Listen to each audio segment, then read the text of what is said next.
welcome to this Planning and Strategy Committee meeting. Welcome to press audience, all the people here. We've got Barry, Matt, Melissa, Gavin and myself here, and Gavin Smith online. Also got Amy Bowers, I think she's going to be. So we're all here. No apologies required. Any declarations of conflict of interest based on the agenda? Okay. No resolution. No public forum. No matters lying on the table. Confirmation of the agenda. We are removing item 5 from the agenda due to the need for changes. That item will be brought to the next appropriate meeting. So the resolution is that the agenda be confirmed with the removal of item 5 from the agenda, and that be presented at the next ordinary or next meeting of the Planning and Strategy Committee. I'll move that. Someone second. Barry seconded it. All in favour? Yeah. Gary, thank you.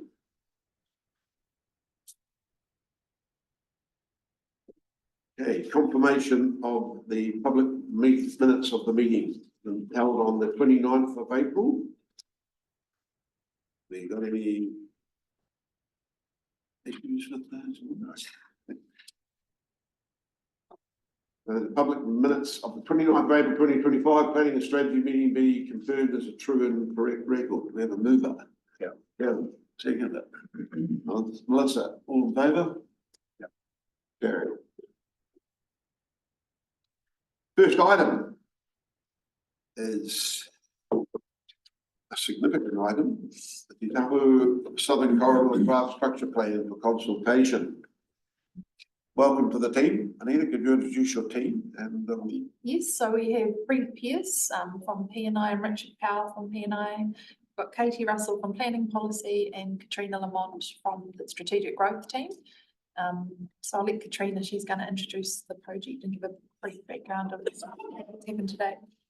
Yeah, just before you, just like to acknowledge that Cameron Wood, he was a senior strategic planner. He's away bowling in Australia or something. Yeah, and also Gabrielle Marsh, she's on maternity leave, but she was a really big driver of this project for the past sort of 18 months. Yeah, I think it's important that we recognise all the staff who have been involved. I know it goes across the whole council, but we can talk about that near the end. So thank you very much for this item. Over to you, Catherine. Thank you. And so the Tapu structure plan has been a council-wide project that's been going on for the last 18 months. And we're now at the stage where we have in front of you a draft structure plan. I'm just going to share my screen so Councillor Quinton can see what we're discussing as we go through it, because I do think it's easier to look at the map whilst we're doing it. Quentin, we've got some hard copies here. I'm sorry, I'll bring copies back for you, but you'll just have to go with the electronic copies, okay?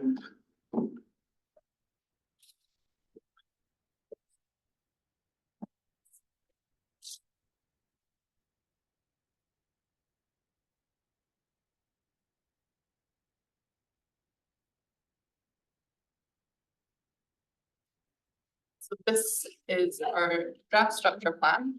We are here today to seek confirmation to take this out for public engagement, with public engagement going from mid-June to mid-July.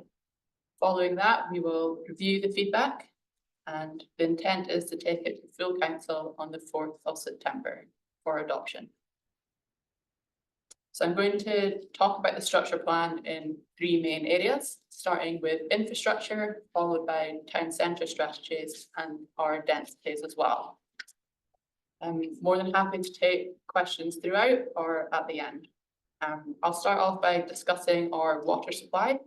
Currently, the council reticulation water supply in the Southern Corridor is fed by the Shock River Country boards.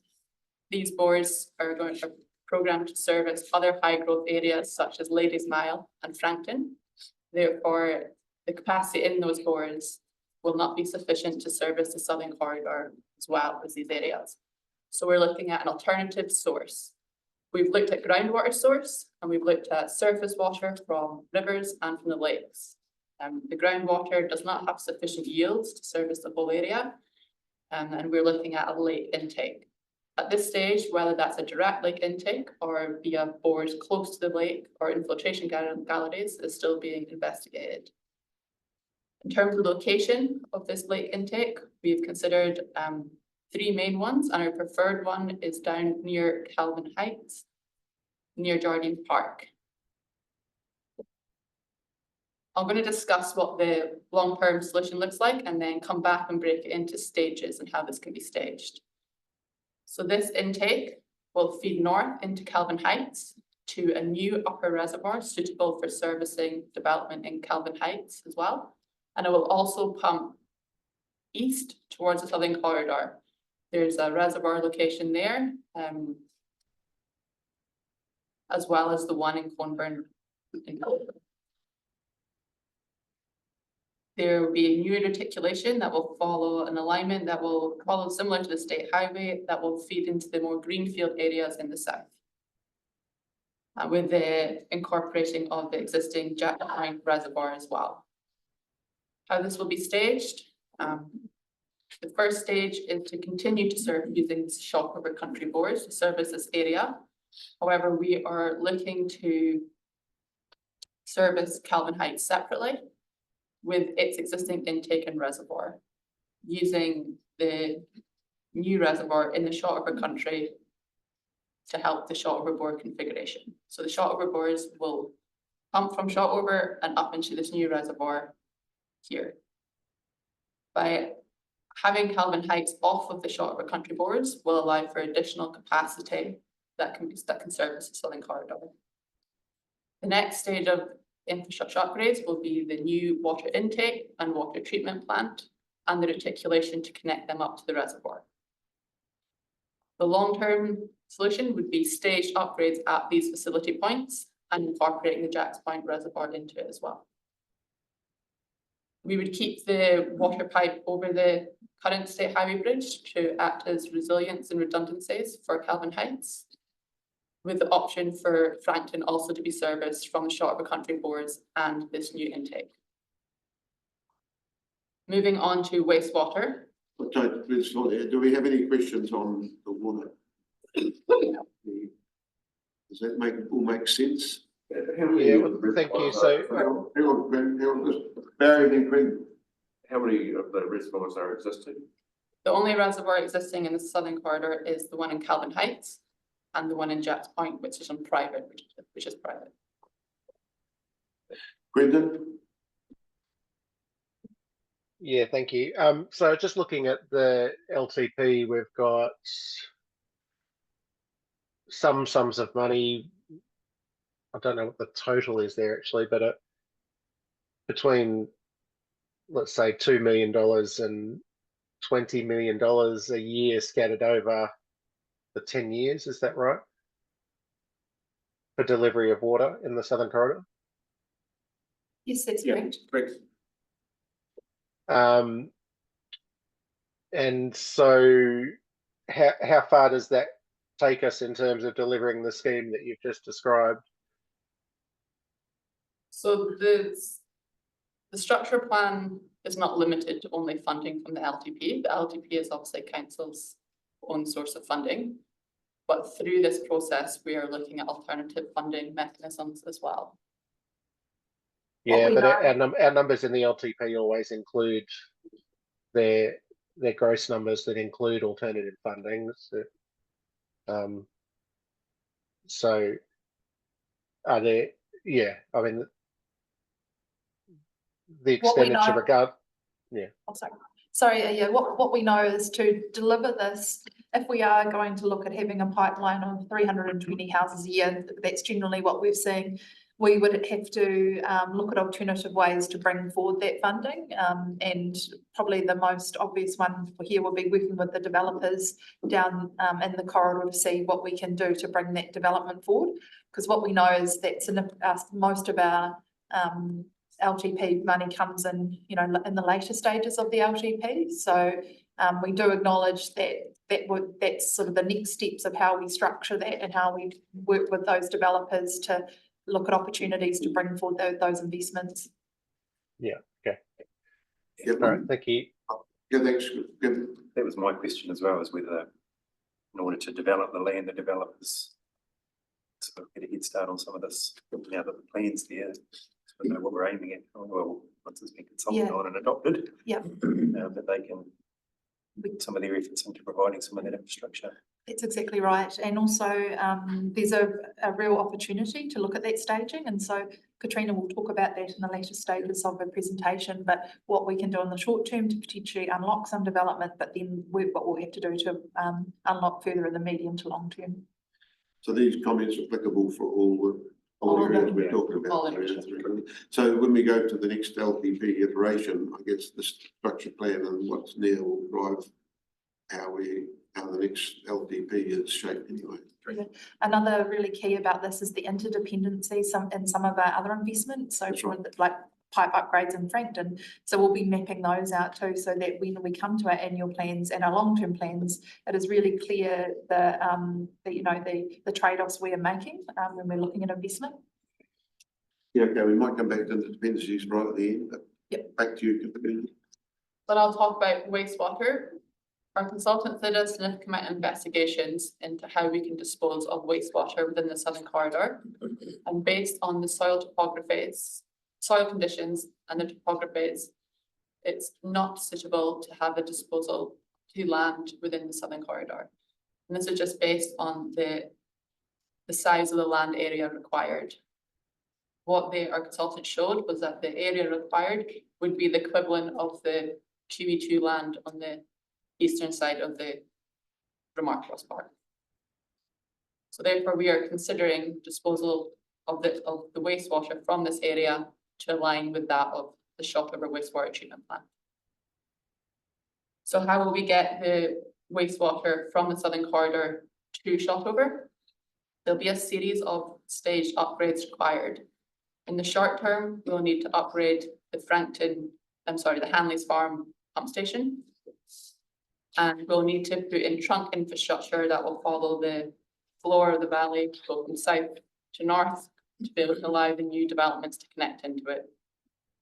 There's other constraints within the Frankton network, and we're working with other wastewater projects, such as the Frankton Beach pump station upgrade, to align the solution from the Southern Corridor with that solution. In the long term, if we continue to use Shotover, we'll need to duplicate Frankton, the Hanley's Farm pump station, and all the reticulation towards Shotover. We've got written confirmation from Watahi regarding an additional pipe on their bridge. However, we are considering an alternative, and you can see in the plan that there's two proposed wastewater treatment plants shown in the Southern Corridor. One is near the QE2 land, well, is on the QE2 land, and the other one is near RCL in a similar location, which is shown on their fast track consent. In these instances, we would be pumping treated wastewater to the Shotover disposal fields. And further work needs to happen within the council to determine if this is a suitable solution or not. The main advantage of this is that it means treated wastewater will be crossing the river, as well as the treatment plants itself will reduce the peaking factors, and so you'll get more out of the existing reticulation there. So that's it for wastewater. Okay, any questions on? Melissa? How does this impact the capacity of the current wastewater treatment plant? I know that we're doubling in size by November, but does this mean that we need to triple? Yes, so in terms of the Shotover wastewater treatment plant, and I can talk about disposal afterwards. Yeah. The treatment plant, there is sufficient room, and there is a master plan sketch showing how the capacity at that treatment plant after stage 3 can be doubled again. However, it would not need to be required to double again if we went for the wastewater treatment plant. Yeah, okay, all right. So yeah. So the wastewater has also been planned on the basis that existing systems would connect up. So for instance, Jack's Point probably could have the potential to connect up. Matt? Yeah, talk through, you've got wastewater treatment plant proposed for QE2 land. Can you just talk us through that and what? Yeah, so we've shown 2 treatment plants, because I've not done enough work at this stage to confirm where the ideal location is for the treatment plant. There's constraints, there's advantages and disadvantages of both. The main disadvantage of the QE2 land is the soil conditions and the ground works that would have to be to support it, as well as the landscape covenant that is on the QE2 land as well. Okay. Quinn, Yeah, thank you. So based on today, the pipe across the Cape Walls Bridge currently, what's the limitation on capacity how much capacity conveying wastewater to the existing project shot over is there on the current bridge? So the gutted bridge isn't the capacity constraint. The initial capacity constraint is the Hanley's Farm pump station, followed by the Hawthorne Drive gravity pipe. So Yeah, that is the first limitation. So we need to upgrade the Hanley's Farm pump station and then have a solution for the gravity pipe in Hawthorne Drive. That solution at the moment is looking like extending the pipe from the Kawarau Falls Bridge up along the state highway towards the airport. Yeah. And having, No. but in terms of the capacity of the reticulation on the bridge, that would need to require to be upgraded if we can, as every other reticulation during the duplication of the Hanley's Farm. I'm just trying to understand the thresholds there in terms of going, well, what does the current crossing allow for? What does a second pipe on the Cape Walls Bridge allow for? And what does a third crossing, well, an alternate crossing, just trying to, they're significant investments, and I suppose just trying to understand those thresholds, but equally, it's interesting that we're looking at treatment in the southern corridor and then sending the treated wastewater to an area that equally can't cope with disposal at this point in time. So yeah, I mean, at the moment, treatment won't be our problem at Project Shotover, but disposal will be. Yet we don't. Anyway, there's some interdependencies there, of course, but it's the uncertainties around Project Shotover are quite significant at the moment, obviously. So, yeah, those, yeah, we've written off the one thing that we need a solution to, but we're solving a problem that we don't need to solve in the Southern Corridor to some degree around treatment. So anyway, just interesting observation. Equally, I just wanted to point out too that the current investments in the Southern Corridor, apart from drips and dribbles in the first 7 years, are only from year 2031 onwards, and they total about $90 million for the entire Southern Corridor. And yeah, so, the point being is that we're a long way behind in terms of delivering substantial wastewater infrastructure in the Southern Corridor. that's what this plan is trying to address. Yes. Just the Hanley's Farm pump, so that's project's underway already, isn't it? Yeah, they're due to be complete in December. Right, move on. So for stormwater, all the stormwater infrastructure in Southern Corridor has been developer-led to date. This has resulted in numerous different decentralized systems which form a treatment plane approach. For stormwater, we're proposing the same solution for the stormwater infrastructure to continue to be developer-led and creating a framework to provide more guidance to developers on what this looks like. We're also proposing to increase the stormwater quality further and to enhance ecological values. We're proposing 2 wetlands located in the northern catchment and the southern catchment. The northern catchment is located on the QE2 land, and the southern catchment is proximately to the Lodge Road. So it's just, yeah, exactly, we're shown on the map there. So adjacent to Lake Tewa Park. For transport, we all know that there is a capacity constraint on the existing state highway bridge, and that needs to be addressed. We looked at more traditional means of reducing this capacity, such as increasing the frequency and the size of the existing public transport.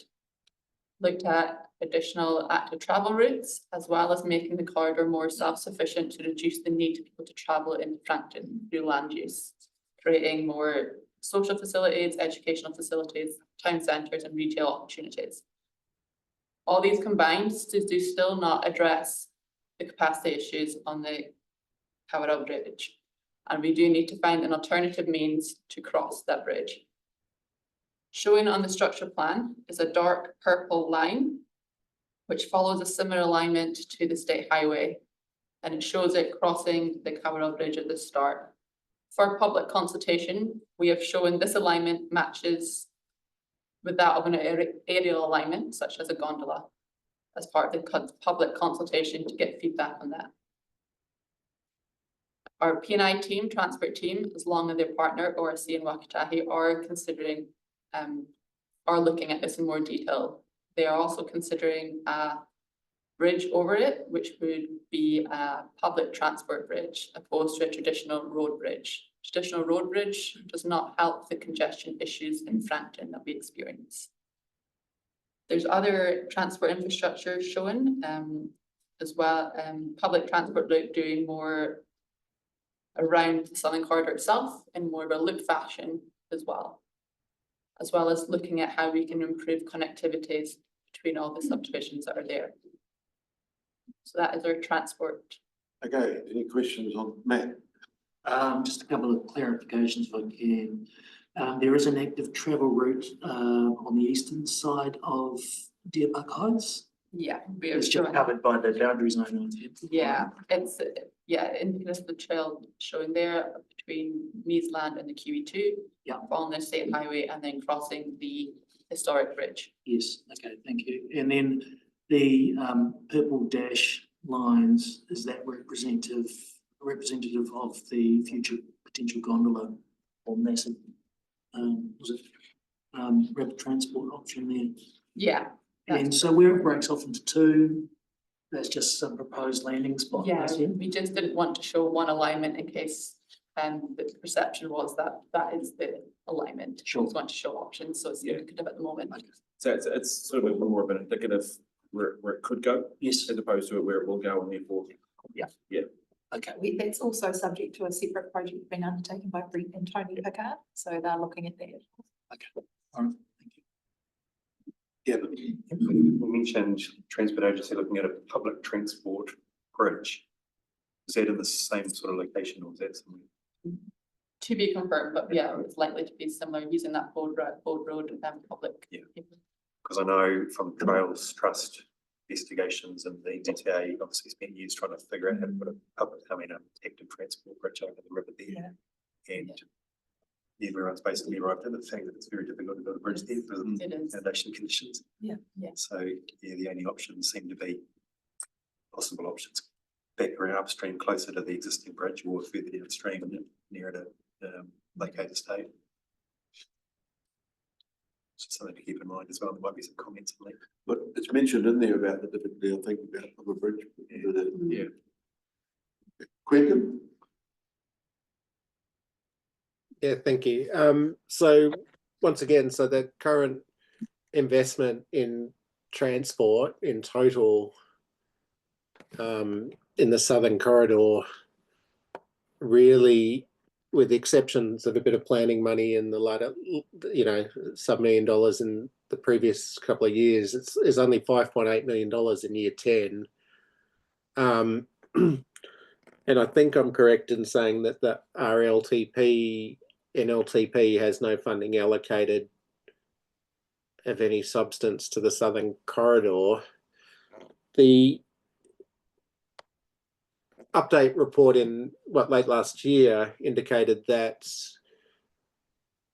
within 2 years we've got pretty well effectively network failure coming out of the Southern Corridor. So I suppose the question is what's happening between year 2 and year 10 that's going to keep this functioning in real terms, in terms of transport. If we're growing at 300 houses a year. Yeah, so we do have staging plans put forward. They're broken down at the end of the report, showing how, and our modelling has shown how these can help reduce it, but we do know that we do need a second means to cross the Corridor. But the point being that those solutions, well, look, I don't want to be critical of the planning, because the planning is excellent, is that, you know, we need to have integrated planning. I think the problem that we have is the mismatch between what's required and what's funded and deliverable. And that's based on the projections and the planning and the current funding, is the problems are going to get a hell of a lot worse before they get better. And there's an 8-year gap there between any investment at the moment, let alone substantial investment. I mean, you're not going to deliver any substantive change for $5 million. What the beauty of the structure plan is, it gives us a plan and gives us an indication where those critical points are. These things that we can do in the short term stuff, such as getting that self-sufficiency, you know, working with our partners through the Ministry of Education, looking at secondary primary school sites, potentially secondary school site, but also getting that self-sufficiency, working with the Otago Regional Council, looking at the frequency of buses. But as Katrina said, there is that critical point, but then also having that critical mass that means that those alternatives become more commercially feasible, so that we can look at those alternatives. But it's not just the development of the Southern Corridor, we also have the development of the remarkable ski field and its potential future capacity increases. There's a whole raft of things happening down there that could be an opportunity to make those alternatives work and be more feasible to deliver them. Yeah, but if it's going to take people an hour to get from the Southern Corridor to downtown Queenstown in 2 years' time, in fact 18 months' time, because that was 6 months ago, then no amount of bus services is going to fix that. I mean, anyway, you understand my point. Is like, but that's what we've got. That's why the whole way, I think, as I said, we haven't got any plan. Well, we've got no way of addressing it, so we need to get on and at least have a plan. Yeah. You know, we can talk about that whole aspect of how a plan will help. But the challenge will be, yes, implementing, getting it funded and implementing it. Yeah, I think they're right. There are funding constraints here that we've got to try and, that's the reality. How we try and solve it differently is exactly what we're focusing on right now. Yeah. No, I suppose the point is that we've got to be, look, it's not like we're going to suddenly go, oh, look, we need this. We're going to find extra space within our LTP because we, you know, look, we have to find different ways to fund it. We have to find different ways to deliver it, but we can't keep pushing ahead of what is deliverable. It's a challenge, and look, it's a massive challenge, but we are, the point being, what's the total in 10 years? What would you say is the total infrastructure investment required for the Southern Corridor over the next 10 years? In terms of costings, that's what you want to figure? I don't have that figure. Yeah, I couldn't tell you, to be honest. I don't have the number, sorry, on that, but I think it'll be a sizable number. But I think we need to work through. It's fair to say it's close to $1 billion, though. Well, okay, we're speculating until you know exactly what it's going to do. I agree. It's going to be a big number. We know it's going to be a big number. Big number. Well, that's something we can look at, providing more of a, as we work to the final structure plan, we could start getting some estimates. I suppose another point too is with the wastewater and the transport, this is a network-wide issue, you know, so it's, yes, we've got a plan for the Southern Corridor, but we also need to be cognizant that this is a network issue, that we also need to be thinking of that big picture. So they're all sort of, we've got a lot of interdependencies, and that's something we'll be mapping out. Yeah. Just to understand that. Yes, we are plucking numbers out of the air, but it is, and I have heard a number quoted. I do think it's probably in the order of $1 billion, at least close to $1 billion of infrastructure over 10 years. And at the moment, we only have secured about 15% of that. So I just wanted to put that in context. Yeah, Okay, Mr. Chair, I just want to say, I'm not sure where that number comes from, but certainly we can't confirm that here today from the officer's perspective. No, no. Thanks, Kevin. Just it's a bit of a detail as well. We've always found on transport. I found a bit in the report about that bridge location. But it might pay to check, because I had in my mind that the worst conditions were on the true left bank. It says true right bank in here. The worst conditions were the true left bank of the Kawerau River. So no, it's a detail, but we can check it. Yeah. Yeah. Thank you as well. They're probably both bad, but Yeah, that's probably worse than the other, yeah. Rightio. So I'll move on now to our town centre strategy. And so we're proposing 4 urban centres as part of the structure plan. The main one being the town centre located near Jack Point Village. Location is showing close to Lake Tiwa Park, with Lake Tiwa Park being enhanced for community values with proposed library, community centre and sports event centres. The Ministry of Education, we've been discussing with the Ministry of Education, and we have put in a potential location for a secondary school subject to further work with them. We're showing a public transport that would take people up to the state highway, as well as the more internal bus route going through the village. Also, an access to the link from the state highway would reduce the number of cars going through the town centre as well. And so this town centre will support the Southern Corridor, but it's not to take away from the metropolitan centres of Frampton or the CBD. To further support the town centre, we're showing local centres. One here at Homestead Bay East, which is the RCL land. We've located it quite close to the state highway so people could come in, use that facility and then go depart again. Also located it nearer the higher densities to support the area and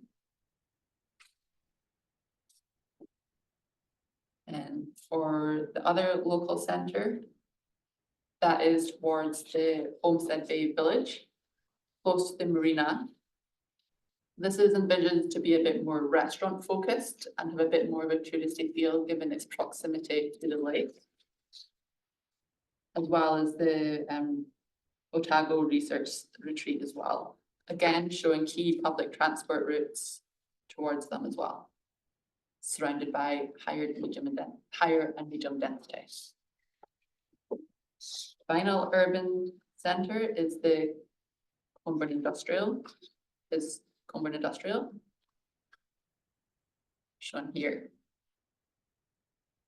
In front of the Comburn Industrial, we're showing business mixed use, and the facilities here are really to support the industrial activities opposed to being that for residents, having a more industrial commercial feel to them. Again, with key public transport spots adjacent to them.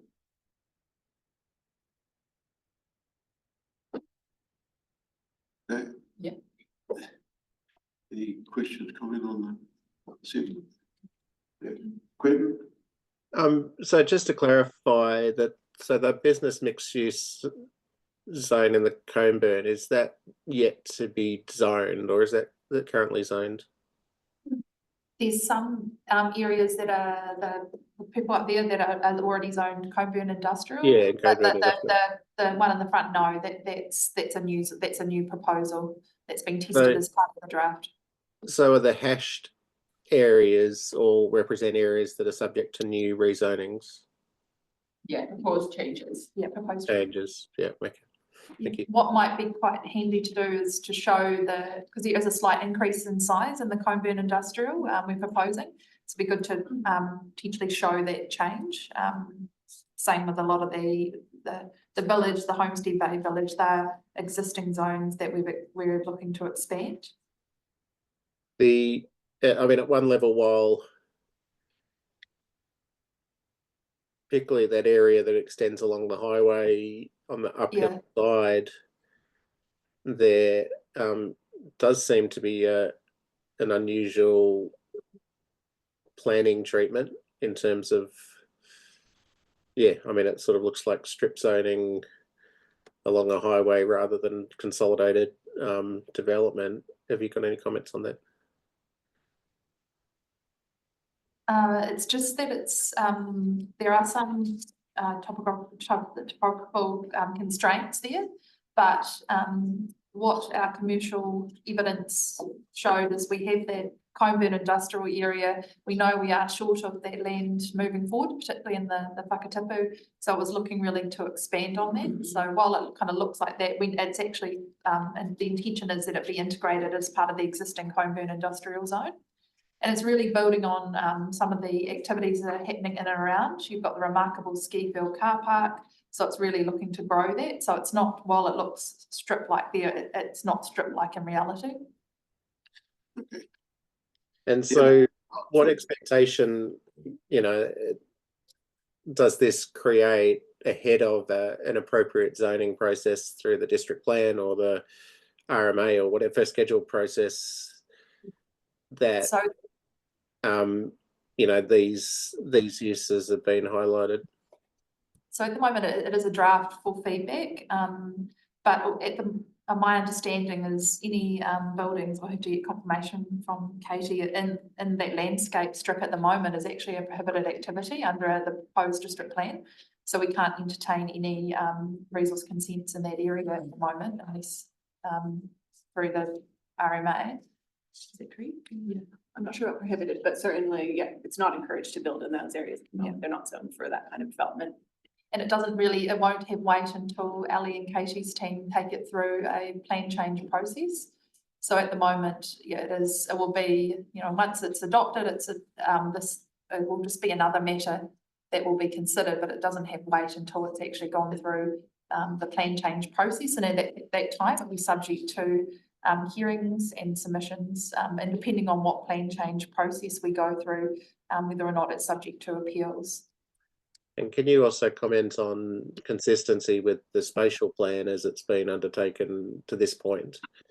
Is there an indication of what areas are consistent with and departures from the existing spatial plan? The spatial plan indicated this is a priority to development areas. So, and essentially what the spatial plan highlighted was that further work needed to be done. So the structure plan process is that further work. Yeah. And did that include the Coburn area right through, or just the southern corridor? Yeah, it also included the land to the north, but at that time it hadn't been lifted to the Kiwi2 Trust. Yeah.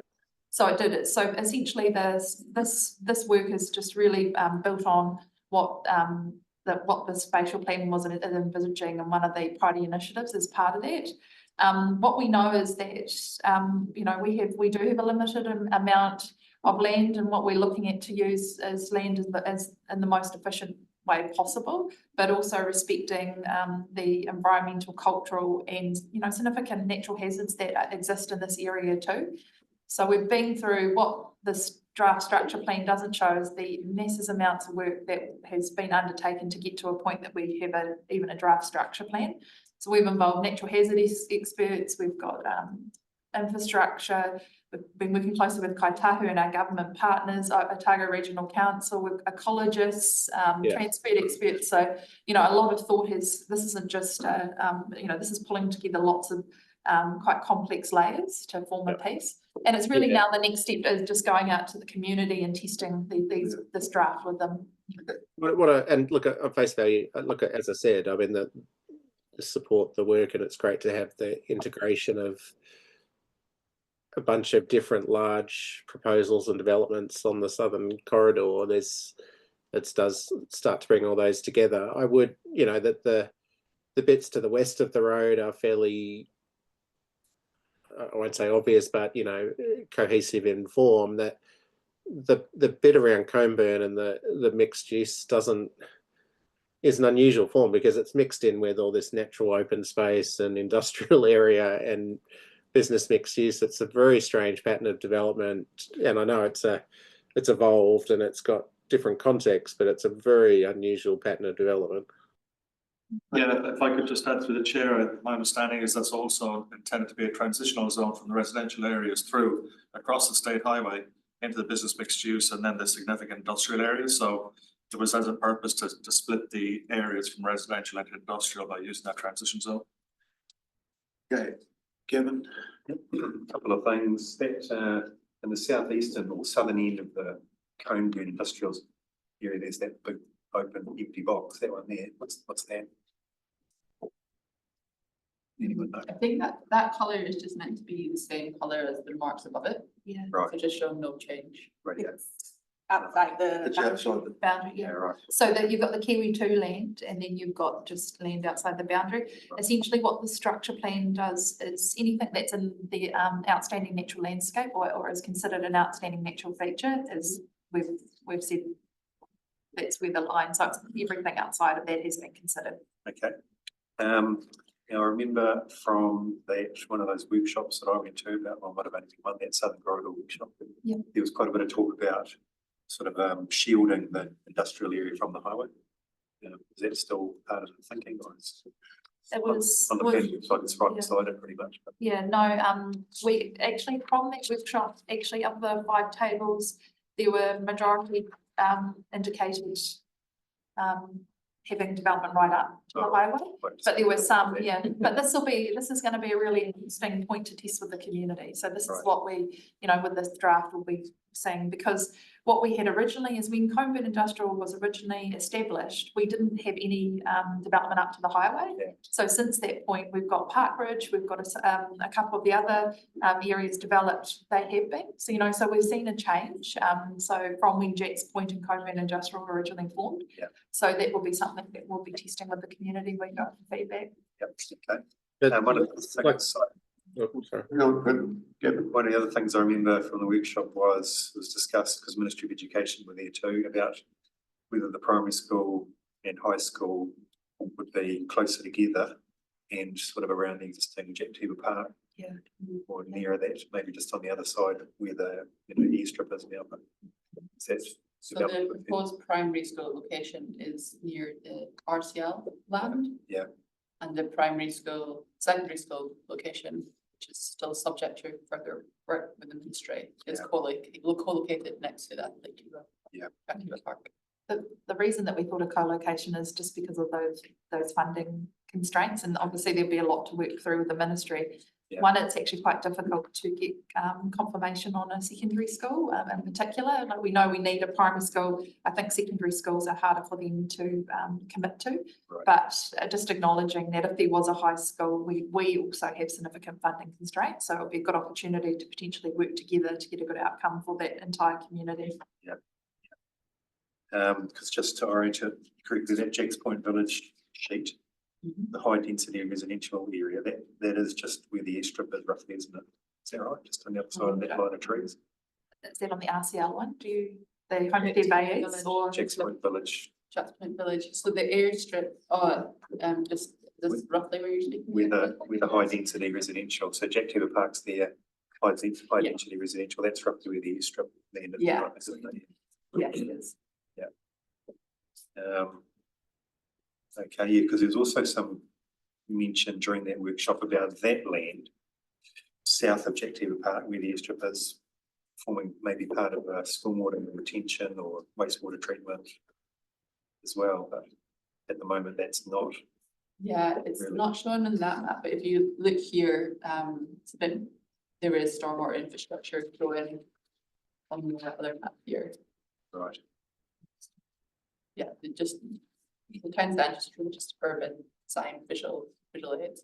Yeah. But yeah, so attenuation here and then further down, there's those large channels as well, so there'll be attenuation upstream of those channels. Right. Yeah, so it's sort of over the other side of Homestead Bay Road kind of. Yeah. Okay. No, yeah, everything else to say, yeah. It looks pretty good, actually. Thank you. Barry, then Melissa. You have a question? Yeah, thanks, Chair. I appreciate this, short, medium, long-term objectives for these structure plans, but, sooner or later, we're gonna need another river crossing over the Kawerau River. And it'd be quite good if we could sort of get a measure of community sentiment and transport agency sentiment.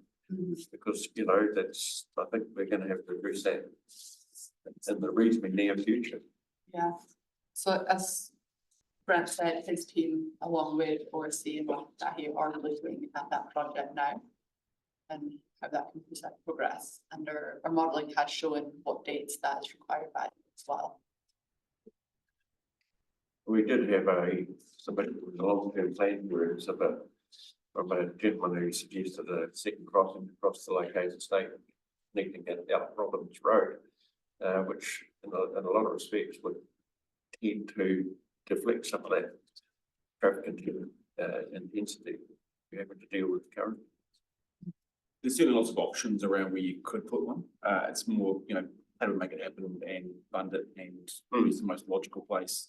Again, back to the just point before around, you know, how do we make the network work? So put a bridge across where the people are going to go through Frankton, and making sure that's going to work, or if it's going to be further along. So all those conversations are certainly continuing. We're just trying to find out what's the most logical one, and when could it actually happen, and how might we fund it. We being the royal we, NZTA and everyone else. Yeah, I appreciate that. I guess, I suppose, integrating it somehow with, this would be the ideal. But you got in the plan, you got the, and then you got to look at the options, though. That's what you're looking at, you know, whether you got mass transport through a gondola, it might be a lot cheaper way of doing it, just as effective. I don't know. Well, we're looking at all options, but it's because of the challenges we have. It's what are all the things that we could potentially bring on to get people moving down the southern corridor. At least it's covered in the. Melissa. When I'm looking at Coburn mixed use and then the big map, it looks like the pink area aligns with Coburn and then stops there.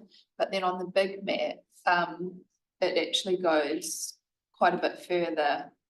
On the big map, pink and purple go further, and then pink goes even further. Which one is accurate? I would say the big map is accurate, and the diagram of the urban centre only includes the first third of it. Okay. Roughly to the new roundabout. You can see the new roundabout yeah, on both. Yes, And yeah. So it's only really that bit there, because possibly this map we need, because it shows trees there. Yeah. Like we probably need. There are trees, Yeah. yeah. Oh, there are. Yeah, trees, yeah, okay. it's just the way, and it's looking at it from, say you're standing It's like there looking that way. Yeah. And then it okay. gets cutting, but you're right, kind of doesn't allude to the fact that you need to keep going to the north. And due to the for stormwater reasons as well, there do needs to be breaks between the industrial and the mixed use. Because there's okay. channels coming through as well. Yeah, okay. All right, thank you. It's a little bit unclear. It does make it look like it stops, but it Yeah. might be a little bit misleading. I don't know. Perhaps we could add a little bit of wording on the pop out. Yeah, I think that would be a good idea, just to show that we're not sneaking anything through, which is not the intention at all, but just so, because I agree, when you're looking at contentious, I think that could be quite contentious for people, especially because it's directly opposite that QE2 stuff. So I think trying to make it clear what the intention is, so people can comment whether, you know, on what it is. Do you know what we could do? We could actually put a little insert to show here it is. Yes, on the yes. map, and Well, that that's would be real possibly clear. good. That's probably, We could for put all of them. Yeah, Yeah. that will make it really clear, so then you can see it's only part of it. yes, yeah. Okay, thanks, man. Anything else? No, No? You got something? Yeah, no, I think you wanted to say something. Yeah, just a question. Is just a sort of more of a general question around this strategic, structure plan. Is it supposed to be aspirational or realistic? I think it's realistic. What we have shown here is not, it does vary from what the RCL fast track is showing, but it's not that is similar. And the discussions we've had with the other landowners in the area, they have been given positive feedback opposed to what we're showing. Okay. And the consultation, it's, doesn't have to happen, so you're choosing to have this consultation. Are there any areas where you think the public might be let down with the plan, or do you think, are there gonna be sort of surprises there for them, or? do you think I you already know? anticipate similar things to be raised as what's been raised here today regarding transport, disposal fields, the mixed use here along the state highway. We've not quite got onto the densities yet, but I suspect the medium density shown over the existing Jacks Point near the state highway will also be contentious. But we've heard some good feedback regarding about the parks reserves, the public community facilities that are also being shown as well. I mean, there are some trade-offs, what the outcome of is in increased densities is then there potentially could be more social infrastructure investment, you know, and vice versa. So it's also looking at what is commercially feasible. When we started, we were hoping potentially to have more density down there, but we've acknowledged that there's things such as natural hazards, you know, existing waterways, those types of things that have limited the density. So while we have tried to be visionary, we've had, you know, we want something that's realistic and that Katie and the team can take through the next stage, you know, the harder stage, and you know, we get a similar outcome. Great. Yeah, thank you. So just picking up on the plan you have on the screen at the moment. So the purple line is a PT route that obviously departs from the state highway to the east, does it? Can you show that in a broader context? What's that happening there? Well, sorry, but they didn't. Doing a shot on the draft structure plan. I think it means Yeah, go back to the other plan. I just was. Oh, yeah. Yeah, so just So- zoom in here. So is the purple dash line? No, That would be that's. our rapid So, it's- transport. so what's happening there where it departs from the highway? What's it following? This one Is here, it a gondola? yeah, It's just trying not to go over existing residential dwelling, so that's the reason. With Is that a this- gondola route? Sorry. yeah, it's a gondola alignment. Okay, right, all right, interesting. But Okay. it's, So sorry, just one other question. That's self-explanatory. I mean, it's yeah, I don't know how that's going to play out, but the area above the Coburn Industrial, which is that, what colour is that? So the white stuff's obviously rural, but what's the brown bit above that's within the red line? What's that? that's rural. That's rural as well. So why is that a different colour? Because it almost matches the large lot or rural residential. It almost looks rural residential or something on that. I just Well, share open this. space. It's Sorry? actually just the color, it's just the color on the screen. When we're looking at it in the plan, it's pretty clearly Yeah. the same Yeah. as rural, so it just came out different. Okay. on the screen. Well, is there a reason it's a different colour to the rural areas of the Remarkables though?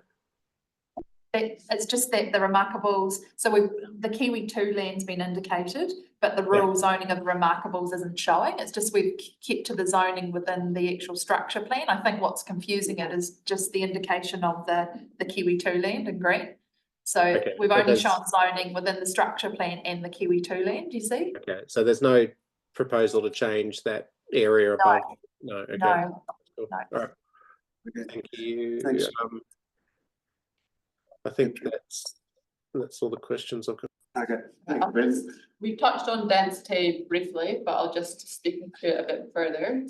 On the map, you can see the three different shades of orange indicating high density, medium density and lower density.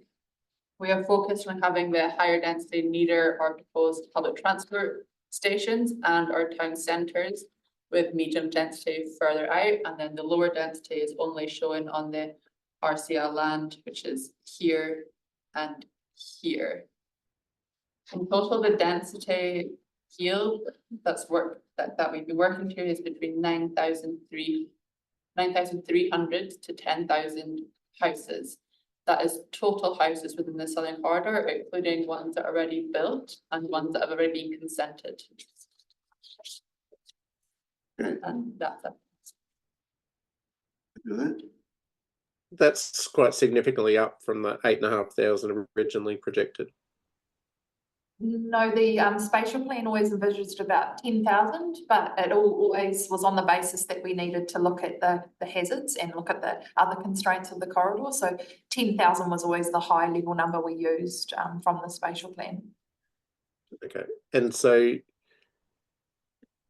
to what extent have you looked at, in terms of the natural hazards, the fall risk from the remarkables, of rockfall risk from the remarkables at places like Combe? Yes, we've done rockfall analysis, debris flow analysis for water-based and as well as liquefaction assessments. Yeah, we've done a significant natural hazard assessment. I remember that was one of the holdups was getting all Yeah. done. Yeah. And no, that, I mean, and that's good. I mean, I suppose what just happened in Switzerland is pretty confronting. I know we're not glaciated on the remarkables, but it is pretty significant landfall. Okay. I'll talk about the staging. What do you want to talk about next? Oh, can I just talk What about was the it? question about density? Oh, sorry. So then some of that lower density stuff, is that due to, because I know we were trying to be as dense as possible, but is that due to environmental factors? And yeah, topographical. Okay. Yep. And then how different is this plan to what RCL have got in fast track at the moment? They have slightly less total houses. Mhm. The school location is somewhat similar. They've shown 2 potential locations on theirs. The biggest change is probably where the town centre is showing. Their urban centre is showing further south towards, I guess, the Jacks Point. However, we wanted clear separation between the town centre and the local centre, so they didn't become competing and they were more Okay. complementary. Yeah. Also, one concern we had with their location of their town centre was that it is on the end zone airstrip, which does have a lease over it. And we were just concerned that the time that came to provision due to that lease agreement, it would be quite late in the staging. Okay. And just to confirm to the chair, that RCL currently don't have any substantive application. Oh, yes, sorry. yeah. So this may inform whatever application. Should they do? proceed Okay. All right. Oh, and obviously their servicing plans very different as well, because they're just looking to service their own land, because we're looking at a network wide. And there is concerns that if RCL just do their own and not an integrated corridor response, it will be harder to get the same densities in the other, from the other landowners, because it'd be harder Which to is service the them. purpose of the structure.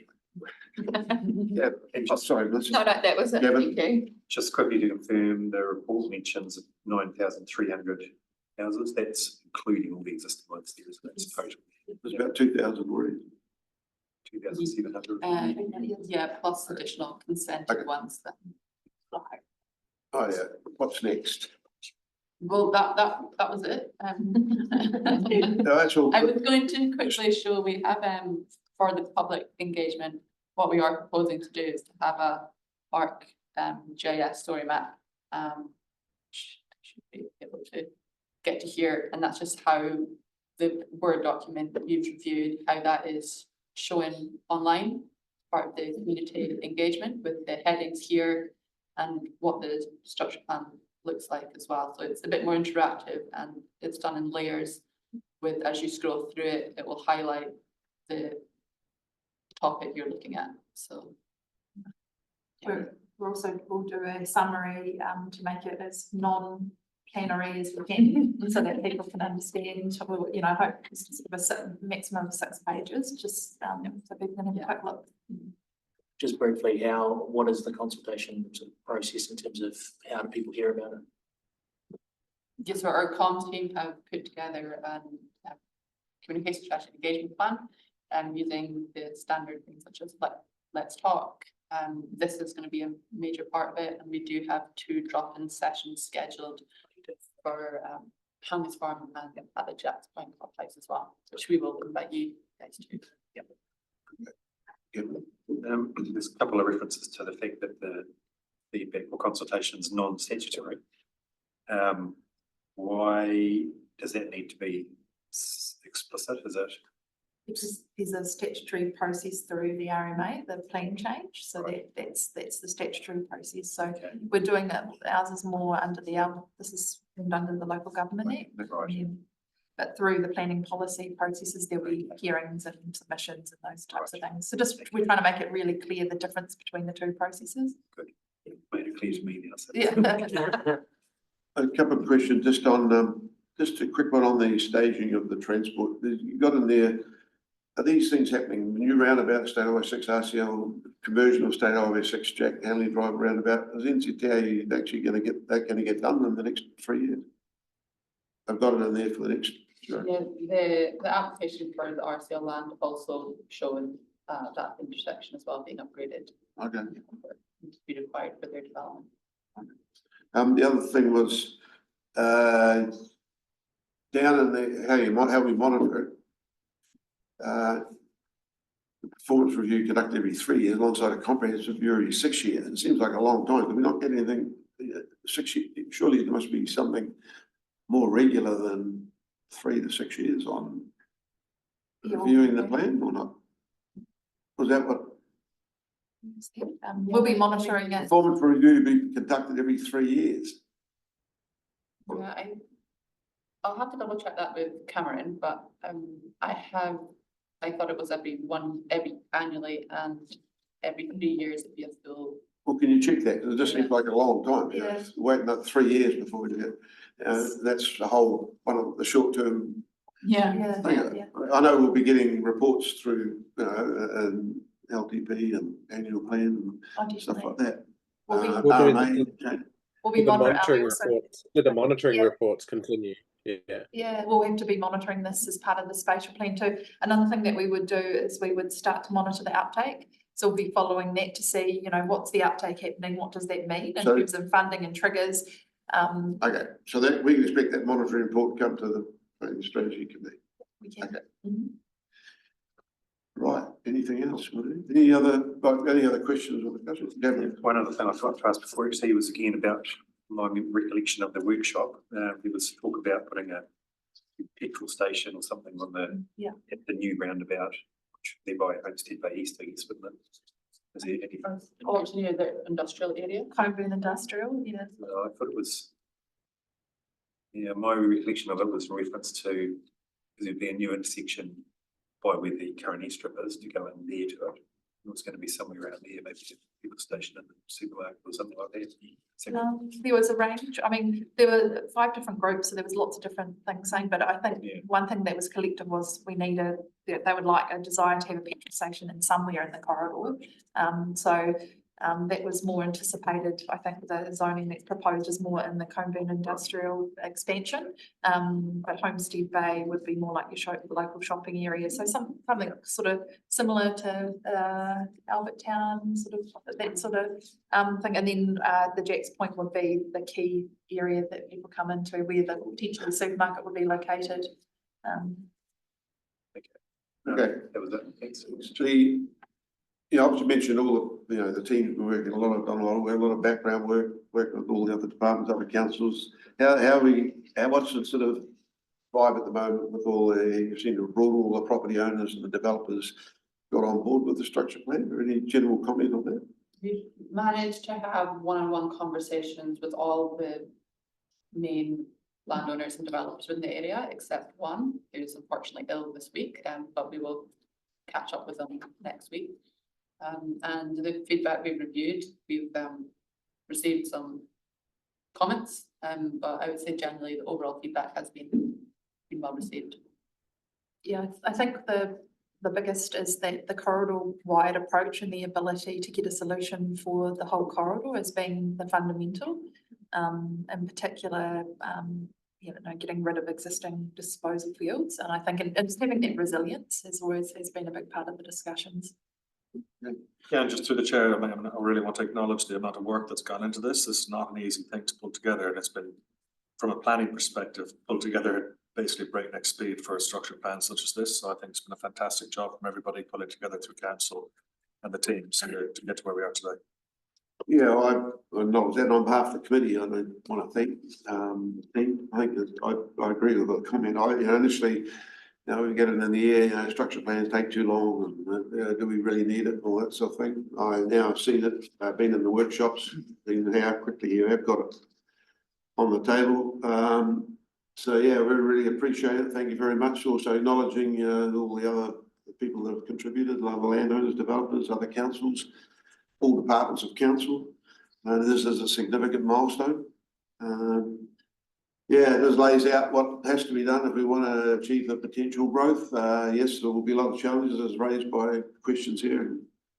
How are we going to fund it? That's the challenge going forward. But now we need to get some input from the community.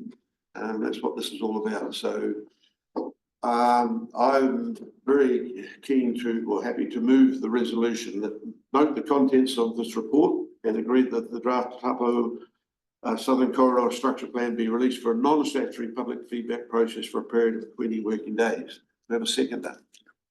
Gavin.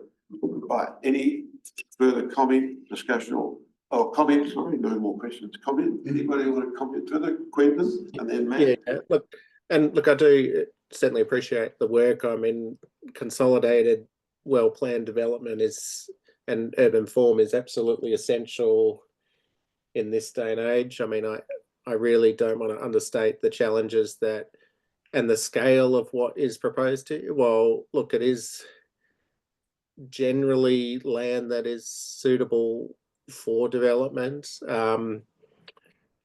It is there's absolutely massive challenges ahead of it. This represents basically a duplication of the entire population of Queenstown in the Southern Corridor alone. And I think it's easy to underestimate the scale on paper when we're just drawing lines and stuff, to underestimate the scale of what's there. And, that effectively, as pointed out, that it could be 5 times the current levels of development. That's a significant size of, a massive capacity. Now, as I've indicated before, I equally don't want to underestimate the infrastructure challenges. We've already indicated that there will be effectively transport failure within 2 years from the Southern Corridor. We don't have a sewage solution. We don't have a fully, these gondola routes and things, while potentially solutions are hypothetical, are just ideas at this stage. They haven't been costed or tested. So I just wanted to highlight that, we have a massive deficit here in terms of the challenges. We're going to have to fundamentally flip the way that we fund and deliver infrastructure in order to deliver the outcomes here. And there will be thresholds and limitations on the speed at which it can be delivered. Agree with the comments before, that making sure that the solutions work for the whole corridor, not just for one landowner. It was very easy for one landowner to say, look, I can deal with my own wastewater or whatever, or own water supply, but it doesn't help us. We need to deal with the whole lot. So thank you. Okay, thanks, Quentin. Matt. Thank you. Went and said pretty much everything I was going to say. But no, I acknowledge there's a huge amount of work in this to try and pull everyone together to be on the same page, and it's not possible, to be honest. There's one point then I'll talk about in terms of infrastructure, and that's the transport. Quentin touched on the fact that we're going to be in a bit of problem in the next couple of years or so. And I asked a question about whether this is going to be an aspirational or realistic. It has to be a realistic plan, right? But there will be a tipping point where at some stage we know that the funding for transport's not coming to our district, and we have to make that choice to actually turn some of these dashed lines into solid lines at some stage. And I'm not sure how we have that conversation or how we make that happen, but it's coming for our district at some stage. And won't be this council, but it's probably going to be the next one that has to make those decisions. So that's all I have to say. Thank you. Kevin?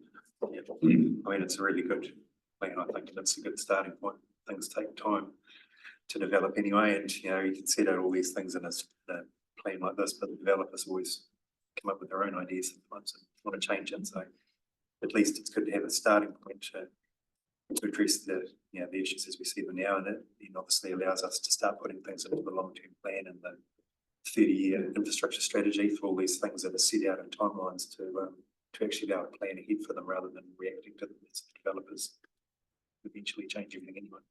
So yeah, I think it's good. Okay, right, any other? We'll move the resolution, all in favour? Against? Carried, thank you very much, team. Well done. Next item, Yeah, but I update did, on I project. did support the motion, so. Thank you. Just so yeah, I got that, Gwen, thanks. Thanks. Update on project of the proposed plan and other key projects. Alison. Good morning. Thank you, councillors. I will take you through this agenda item as I usually do, page by page, and please ask me any questions that you may have. I'm going down to my last changes. So in terms of numbering, we are looking at page 93. I've got a question. I've got a question. On 93. Is there a time frame involved at the moment for that? Yes. So usually salaries. For the chair, yes, there was a JTC with the court yesterday and all the appellants and 274 parties, and the court has set down a hearing date for the week of the 24th of November of this year. There had been some toing and froing to try and undertake mediation, but a lot of the 274 parties are out of the country over that winter period. So the court sort of got everybody in the room, well, on the phone, essentially, and said, let's get on with this. So we have a court date now. Very good, thank you. Which was one of my things to catch up on. So there we go. So that's great. The next one, just to highlight again, Sticky Forest is out for consultation for that section 293 process, and comments, evidence and the like are due on the 23rd of June. Nothing has come in at this point in time that I'm aware of. Okay. We've had mediation for landscape schedules in the time that I prepared this report and now, and I can update you on that later in the public excluded part of the meeting if necessary, but we will prepare an agenda item to update you on the progress for the next month's meeting. But we did, we've got about 7 of those appeals have been resolved through the mediation process, which is great. So a couple more that we're still working on now, but we'll update you next month. So that's 7 of the 16, you say? Yes, Oh, potentially more. Oh, no, there's 8, 9 now. Yeah. So we're well over halfway there. We've got another 3 that we're working on, and we're making some really good progress. But I will probably update you on that next month. Okay. Urban intensification variation, council lodged all of the section 42A, the planners reports on our website for submitters last Friday. So all of those recommendations are up there. The agenda item outlines the next dates in terms of evidence from submitters and when the hearing commences. There is quite a lot of information on the council's website under urban intensification variation for anybody interested, some more than others.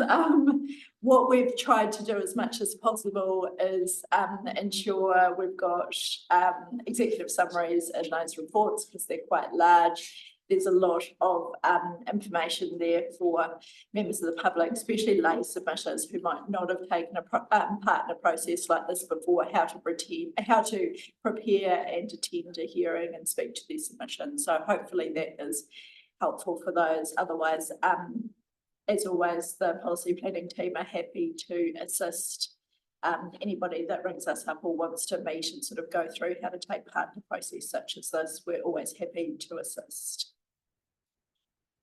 Just have a quick question. So that link you gave us the other day, there's a section on that page for submissions received, but it only seems to cover 10 people. Is there more somewhere that I've missed? Just gone too far down. That's old stuff. This is where you need to be looking. Where are all the submissions are? And do you want to read all of the submissions or just the summary? Because the summaries are actually really good. Sorry for Tony's vision. No, you can see all of the answers. So I didn't necessarily read them, but are they all available? Yep, they're all available on our website. If you want to read the summary of decisions requested, that is the sort of report that we use, as well as all of the original submissions, which I can send you a link on how to access, but there are, a few How many thousand points. have indicated they want to speak? Hearings?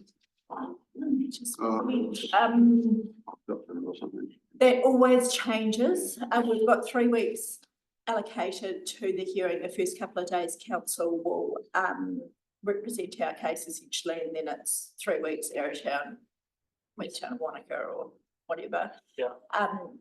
Usually after the planner's report comes out, people will decide they no longer want to speak or do want to speak, but we've got a good 3 weeks of About hearing. a third of Yeah. the submitters potentially. Yeah.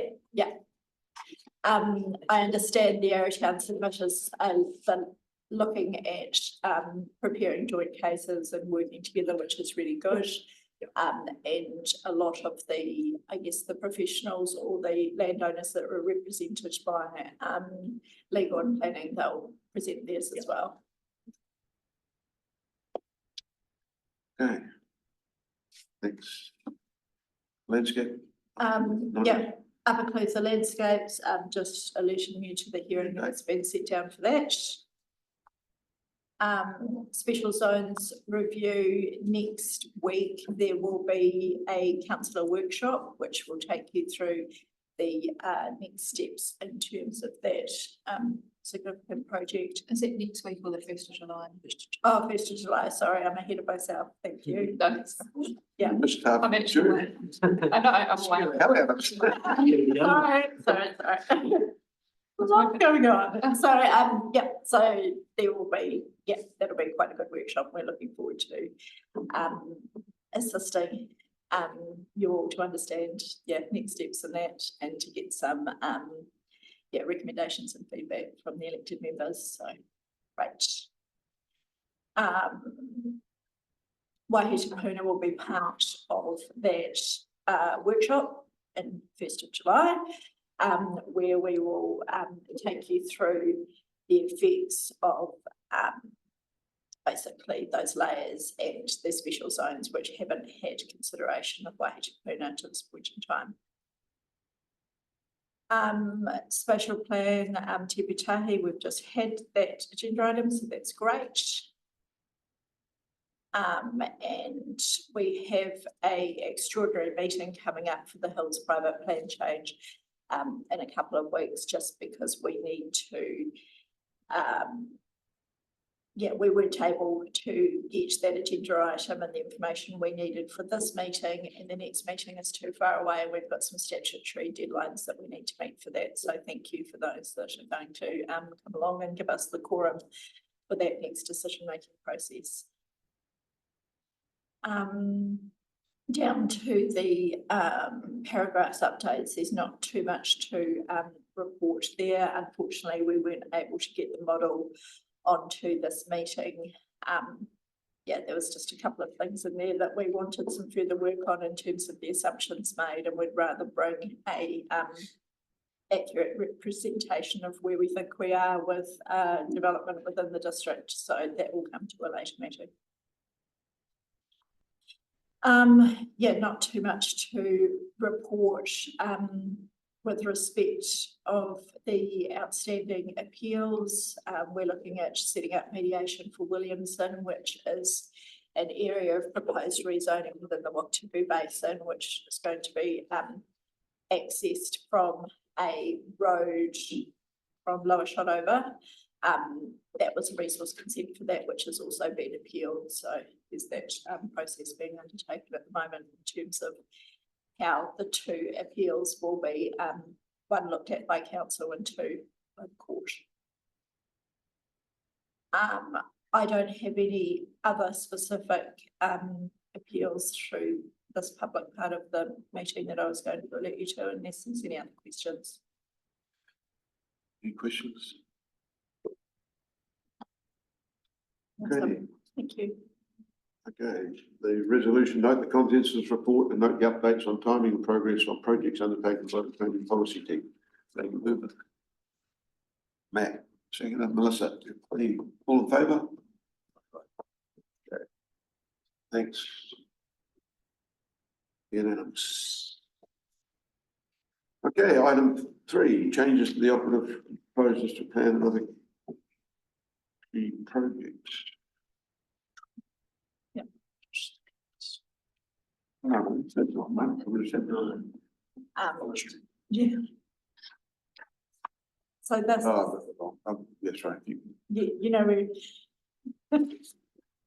Item 3, changes to the operative and proposed district plans provided to implement the National Environment Standards for Commercial Forestry 2023. Got it. Thank you. I'll introduce Emily through to your first time that she is presenting at this Planning and Strategy Committee, and she will take you through this agenda item. Thank you. Sure, thanks, Emily. So yeah, the purpose of this report in front of you is just to confirm the amendments to the district plan to give effect to the National Environmental Standards for Commercial Forestry from 2023. These changes have been put to you before in February last year. In that meeting, the policy planning team were asked to further investigate and then report back on whether making any changes to the district plan to give effect to these to the NESCF would cause any unintended consequences in the district plans. So specifically, whether it would create two definitions of forestry that would make your plans difficult to administer. And this report is just confirming that we've done that further investigation and that these changes will not result in any two definitions of forestry or any further changes that are required outside of a Schedule 44A process. So to make that distinction a little bit clearer, we've added or suggested that an advice note be added to the both definitions of forestry in both plans. It's the same definition across both plans. That just makes that a bit clearer. And I'm happy to answer any questions. Matt. Just wondering if these proposed changes affect any existing forestry consents at all? They don't.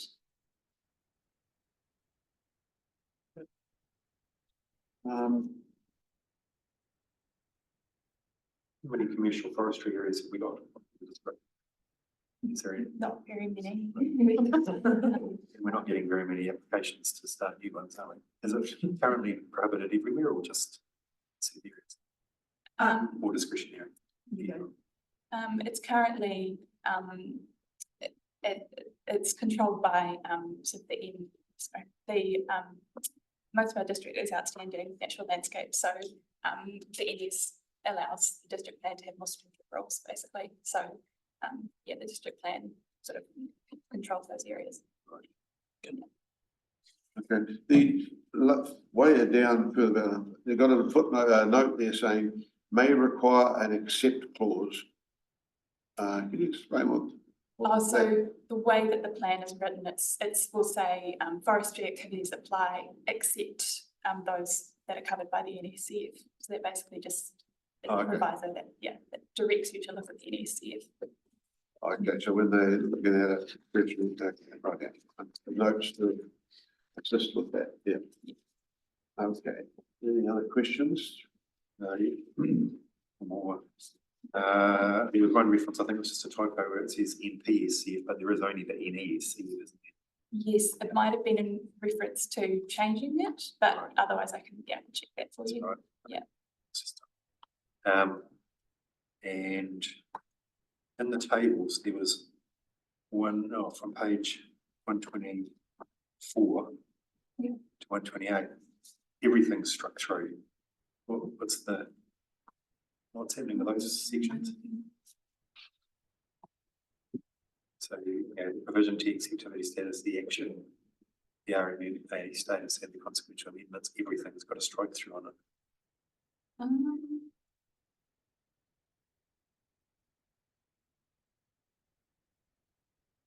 I'm not sure what's happening there. I think that was, talking about what's already covered in the line above. So that sort of discounts all that, because that's already, it's sort of repeating itself basically. Okay. Yeah. So I guess my question was whether I think It's that was right an through. editing, I think it's an editing issue there, Right. sorry. Yeah, we're not removing all of those No. significant Right. objectives. No, just, yeah, trying to keep it simple, but and just a couple of general questions for my own understanding. Yeah. If we have got any commercial forestry, do they need a separate resource consent to then fell the forestry? Clear? they need a resource consent under the NESCF. Yeah. Right. Yeah. So you They need a go resource through- consent to plant a forest, but also to Yeah, take yeah, away. yeah. And And that's through just regional council. okay. What about wilding pines? Someone has a section somewhere with a whole lot of pine trees on it. Do they need a resource consent to clear them? They think they will need it. That won't be counted as commercial forestry, No. though, so that'll be under the district Yeah. plan. Sorry, yeah, I know it's outside of the scope of this, but I just wanted to understand Yeah, what that's allowed for. we have had, that discussion has come up in the past in terms of, that wilding is the way our our rural zone works.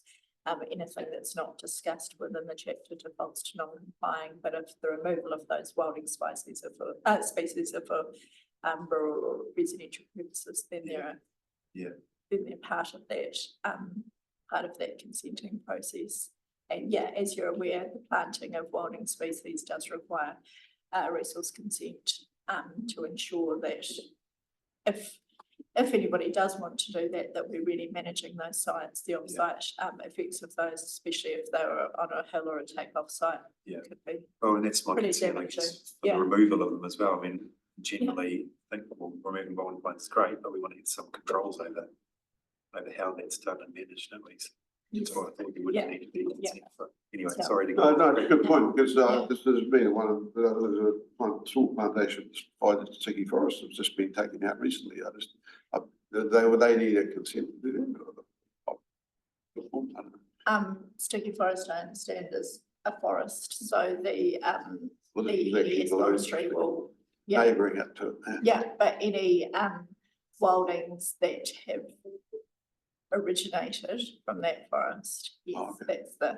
that's the difficult bit that we get throughout the. Rightio. Any other questions? Got a resolution, note contents of the report, note the revised amendments to the proposed plan. So the district are consistent. Note that the implication of this amendments for the district plans, which have been pointed out, and approve the changes required to the district plans pursuant to section 44 of the Resource Management Act without using the process in RMA Schedule 1. That's what we want. So we want to move that. It's pretty. Matt. Gavin, seconded. Any further discussion? All in favour? Aye. Unanimous, carried. Thank you. Thank you. Thanks, Emily. Um, Item 4, hardware mapping variation to the proposed district plan. So, Thank you.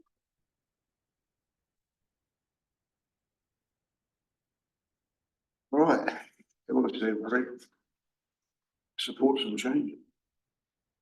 Hello, I'm Charlotte. So purpose of this report is to seek a resolution from the Planning and Strategy Committee to approve a minor variation for minor mapping amendments in the Harwea area. One mapping amendment is to correct erroneous zoning which arose from a Environment Court decision, and in addition, there is rezoning planned for reserves which have already been vested to council to rezone them into their anticipated zoning of informal recreation or an alternative open space zoning. So what we're seeking from you today is to approve this initial consultation to be sent out to the persons which have been identified as directly affected by this proposal, which is approximately 30 properties, and also to authorise the planning policy manager to use their delegation to prepare a section 32 report, undertake this limited notification, and then appropriately amend the proposed district plan maps to correct these minor errors and then recognise this vested open space in the area. And we'll be using the clause 5 under the RMA, which is the limited notification process, which is a new process that we'll be testing through this. Yeah. Dang, it's quite a process. Yeah, yeah. It is, but then this will be the first time that we're using that 5A limited notification process for a plan change or a variation. So it's a really good test case, especially for instances where we're looking at adding open space zone to our district plan. So we've already gone through subdivision process to get those reserve lands. They're covered by our reserves team in terms of that process, but then bring them into the district plan. Okay. What does clause 5A exactly look like? So it's a section under Schedule 1 of the RMA. So if you can directly identify everyone who's affected by the proposal, you just serve them the notification. Okay. So it's not open to the wider public, it's just to those properties which we've identified. And is there a shorter time frame or? Yes, so it's 20 working days when they receive the notifications. Thank you. So you basically do an informal chat with them and then formal process. Yes, exactly, yeah. Hoping to do the formal notification process in October, but the initial consultation will be in due course, yeah. Okay. Does it give any guidance on how you identify the people that are directly affected? Yes. Different people have a view on whether they're affected or not. Yes, so yeah, capturing all of them who they are or who actually are. yeah, so to the chair, it's basically just any property which is shares a direct boundary with the reserve, which we're recycling. And we've identified them. Not someone down the road who might take a short. No, exactly, yeah. Trying to keep it really limited in its scope. Very good, thanks. Listen, So we're talking about this being a streamlined process, but we won't start the formal bit until October. Yes, What correct. was the reason for that? Just because we've got a lot of other hearings and UIB, so it's just kind of good timing for it. And so it's not a main priority, but we're just wanting to. And I actually imagine you're going to get a lot of negative feedback from this one. One would hope not. But I guess you never know. Yeah. All right, so it's a good test. It's a good test one. Yeah. Yeah. Brendan? Yeah, thank you. I just wanted to get some clarity. So, well, firstly, some of these are arisen because of the timing at which they were created. So, are we best to rezone these after the subdivisions has occurred, or at the front end of a rezoning? I suppose is the first question, because that's obviously how some of them have resulted in error, and others have been a product of subdivisions and therefore, you know, been vested as local purpose reserve or whatever at the end of that process. So when's the best time? So with the erroneous zoning, that was caused by an Environment Court decision where incorrect information was provided by the developer. And so in addition to that, we decided it appropriate to kind of resolve these additional areas of vested land. And that's kind of the common process which happens for a subdivision consent under the Reserves Act, where it's identified as vested land. And then it's not just in Harwea, it's in the wider district where this process will eventually need to occur, where these vested land strips are already zoned incorrect, well, not incorrectly, but it's residential, but then they'll be rezoned into open space under the PDP. So this is kind of a test run to make that formal. Okay, and the other question is, the maps say that they will be zoning to be updated, low density suburban residential, or in fact, it would have been previously settlement zone, wouldn't it? But anyway, that's now low density, I suppose. But the to be updated to informal recreation. Now, what are the, if the the look at the one at the end of Charles Court, it's not really clear. I mean, it's primarily a stormwater detention basin, and it does potentially provide a pathway through to the adjoining subdivision as well. So I'm just trying to work out, there's a bunch of subzones and various things. Sometimes they're, and I think there's 5 different ones under the community, under the open spaces zone. So there's community purpose zone, and then there's active recreation, informal recreation. So I'm just trying to understand which, an access reserve, which most of these are, they're pathways, an access reserve, which one of those correctly fits its, which category does correctly fit? And if it's a stormwater reserve, the local purpose reserve / stormwater, or / local purpose reserve /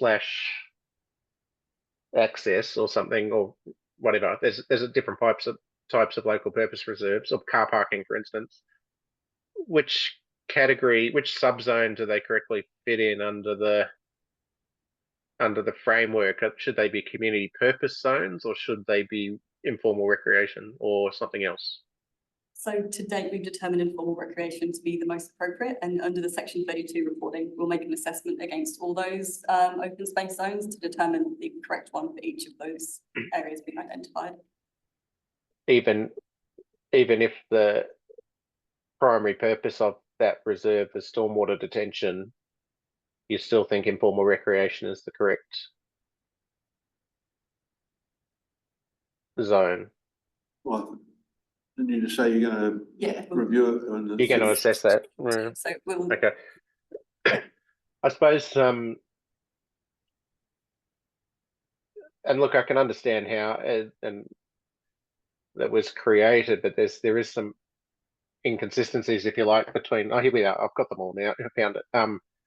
There's a nature conservation zone, informal recreation zone, active sport and recreation zone, civic spaces zone, community purpose zone golf, community purpose zone camping ground, community purpose zone cemeteries. Yeah. But there isn't a community purpose stormwater, community purpose car parking, community purpose. Yeah, that I just was unsure about how that's going to play out. But anyway, I'll leave that to you to work out. But they should fit. They should fit quite. I just, in hindsight, I think that we've probably left a bit of a gap there. That there will be local purpose reserves that don't fit the categories that were in the open space and recreation zones chapter very neatly. Okay. Through the chair, take that on board, because that would be a wider discussion in terms of how our open space and recreation zone works, but definitely, thank you. That's a good point. Anything else?